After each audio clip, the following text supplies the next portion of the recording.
माँ ने एक बार बड़ी नरमी से कहा था, अगर कोई तुम्हें तकलीफ दे तो उसे माफ कर देना, मगर ये कभी ना भूलना कि उसने क्या किया था। ये एक जुमला नहीं था, गोया एक रोशनी थी जो बरसों मेरे दिल के अंदर जलती रही। नए रिश्ते बनते गए, दोस्तियां परवान चढ़ती गईं, मगर मैं हर बार इसी चराग के साये में चलती रही। इब्तिदा में ये नसीहत आसान लगी, जैसे माफी देना बस एक फैसला हो, मगर वक्त के साथ ये नसीहत बोझ बनने लगी। हर नरमी के जवाब में धोखा मिला।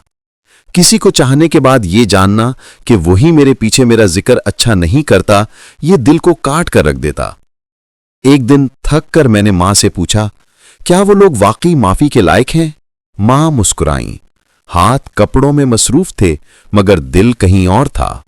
बोली, बेटी, सब माफी के लायक हैं। एक बार गलती हो तो माफ कर दो, दोबारा तकलीफ मिले तो भी मौका दे दो, मगर अगर तीसरी बार धोखा मिले तो वक्त है कि खुद को माफ करो। मैं हैरान हुई। मां ने मेरे हाथ थामे और आहिस्ता से कहा, खुद को माफ करो कि तुमने उन पर यकीन किया, एक को माफ करो कि तुमने जल्दी भरोसा किया, खुद को माफ करो कि तुमने बार बार मौका दिया, और सबसे बढ़कर खुद को इतना माफ करो कि नफरत और बदले का बोझ दिल पर न रखो। अगली सुबह मैंने मां को एक पुरानी तस्वीर के सामने आंसू बहाते देखा। वो तस्वीर उनकी एक करीबी सहेली की थी जिसने बरसों का भरोसा तोड़ दिया था। मैंने पूछा, क्या आप नाराज हैं? मां ने गहरी सांस ली, मुस्कुराई और बोली, मेरे दिल में नफरत के लिए जगह नहीं, मैं ये बोझ क्यों उठाऊं? माफ कर दिया है, मगर भूली नहीं हूं। अगली बार जब वो मुझे मुस्कुराते देखेगी तो खुद जान लेगी कि असल में किसने नुकसान उठाया।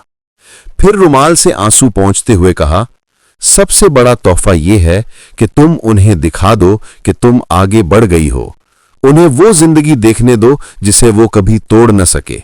हमें जिंदगी सिर्फ एक बार मिलती है, दूसरों के दिए जख्म उठाते ना फिरो। उन्हें दिखाओ कि वो क्या खो बैठे और कैसे उन्होंने तुम्हें और मजबूत बना दिया। इस लम्हे मुझे एहसास हुआ कि माफी दरअसल कमजोरी नहीं बल्कि ताकत है। ये दूसरों के लिए नहीं, खुद अपने लिए होती है, ताकि हम उन बोझों से आजाद हो सकें जो कभी हमारे थे ही नहीं। ये थे आज के दरीचे। लफ्जों और एहसासात का ये सफर यहीं नहीं रुकता। अगली रोशनी तक खुदा हाफिज।